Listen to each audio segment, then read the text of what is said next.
नमस्कार दोस्तों, आज हम आपके लिए तारा भोजन की कहानी लेकर आए हैं। किसी नगर में साहूकार था और उसकी एक बहू तारा भोजन करती थी। एक दिन उसने अपनी सास को कहानी सुनाने को कहा तो सास ने मना कर दिया और कहा कि तुझे अभी अपनी पूजा करनी है। उसने फिर अपनी जेठानी से कहा कि आप मेरी कहानी सुन लो। उसने भी मना करते हुए कहा कि मुझे तो अभी खाना बनाना है। उसने फिर अपनी देवरानी से कहानी सुनने को कहा तो उसने भी बहाना बना दिया कि बच्चों को देखना है। उसने फिर अपनी ननद को कहानी सुनने को के लिए कहा तो उसने भी मना कर दिया कि मेरे ससुराल से मेरा बुलावा आ गया है और मुझे जाने की तैयारी करनी है।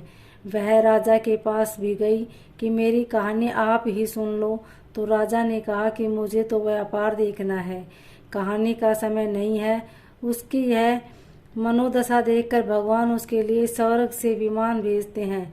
स्वर्ग से विमान आया देख उसकी सास भी भाग कर जाने के लिए आती है, लेकिन बहू मना कर देती है कि आपको तो पूजा करनी है। फिर जेठानी आती है, तब वह कहती है कि आप कैसे चलोगी, आपको तो खाना बनाना है। देवरानी आती है तो उसको भी वह मना कर देती है कि तुम अपने बच्चों का ख्याल रखो।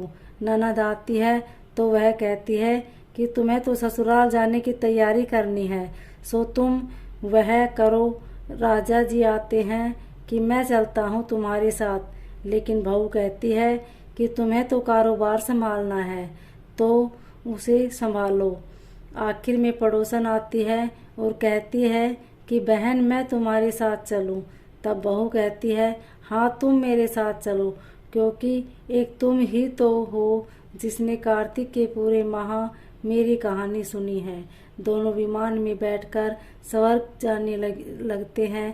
तभी रास्ते में ही बहू को अभिमान हो जाता है कि मेरे कार्तिक के पूरे माह व्रत किया और कहानी सुनी कही, इसलिए मुझे स्वर्ग का वास मिल रहा है।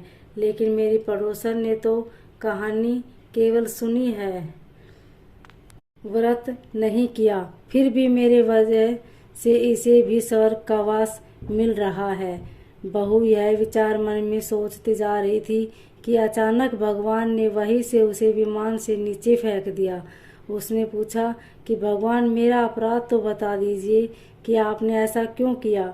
भगवान बोले कि तुझे अभिमान हो गया है, इसलिए तू यही धरती पर रह। अब तू आने वाले 3 साल तक तारा भोजन व्रत करेगी, तभी तुझे स्वर्ग की प्राप्ति होगी। तो बताइए दोस्त,